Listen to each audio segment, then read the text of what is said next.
musyawarah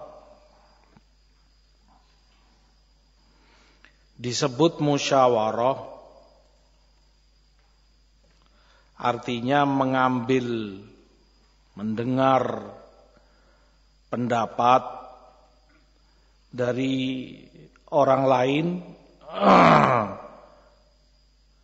seperti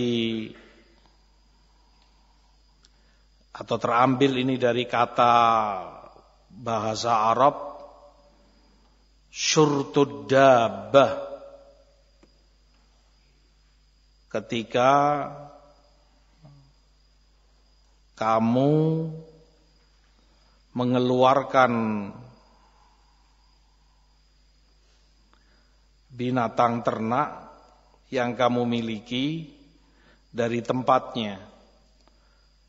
Syurtul asl atau asyartul asl disebut demikian ketika kamu memeras atau mengeluarkan madu dari rumahnya, rumah madu, rumah lebah. Makanya kemudian disebut musyawarah, kamu keluarkan, kamu ambil apa yang menjadi pendapat atau arahan dari saudara-saudaramu yang lain, mukminin. Rasulullah SAW tentu orang paling sempurna akalnya, orang yang paling matang pendapatnya.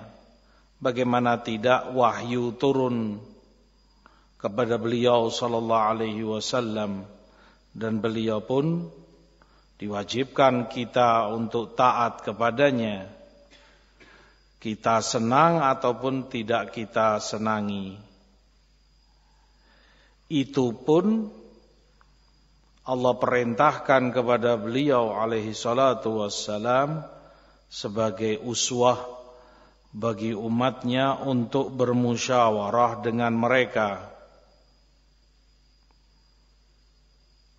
dalam perkara-perkara tadi yang telah disebutkan oleh mufassirin yang memang patut untuk dimusyawarahkan. Kata Hasan rahimahullahu ta'ala, Allah Maha tahu bahwa Allah tidak membutuhkan musyawarah satupun dari makhluknya untuk kepentingan Rasulnya, untuk kemaslahatan Rasulnya, karena Allah sendiri Maha tahu dan Maha bijak dan segala-galanya.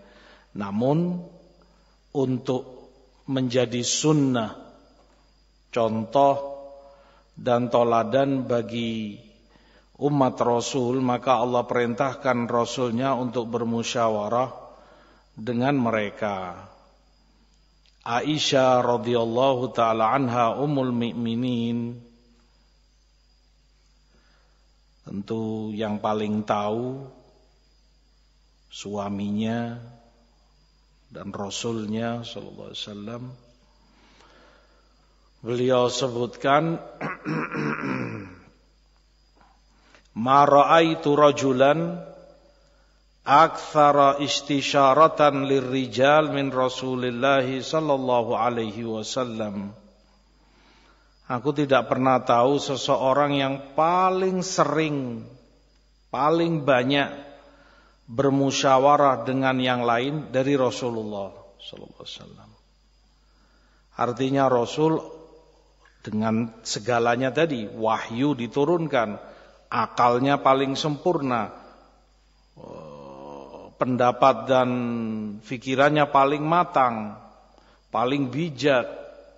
Itu pun kata Aisyah, tidak pernah aku dapati orang yang lebih sering, lebih banyak bermusyawarah dari Rasul SAW. Beliau yang paling banyak, paling sering dalam banyak urusan.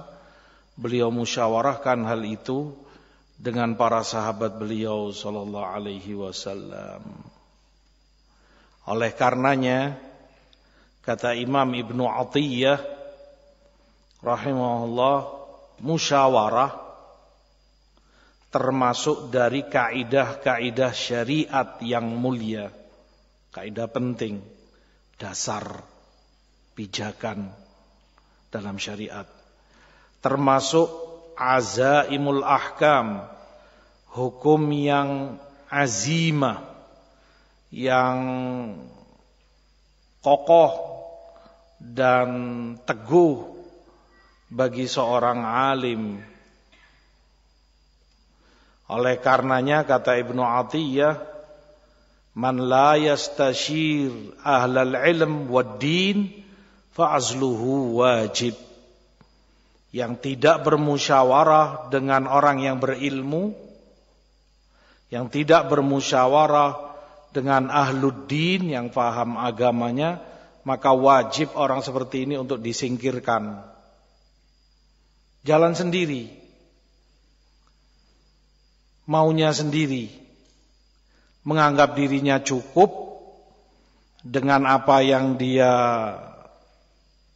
jadikan kesimpulan sendiri, merasa cukup dengan pendapat pribadinya, jalan sendiri, tidak mau bermusyawarah, tanya kepada orang yang berilmu, bermusyawarah dengan orang yang faham agama, bahkan tidak mau diajak bermusyawarah dan tidak mau pernah datang, tidak pernah mau datang jika diajak bermusyawarah.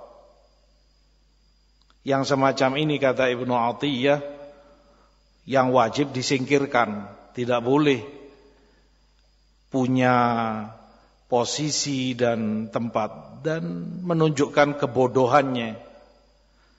Ingat Aisyah katakan, Rasul yang seperti itu pun paling seringnya orang bermusyawarah. Waman anta? Waman nahnu? Siapa kamu, siapa kita?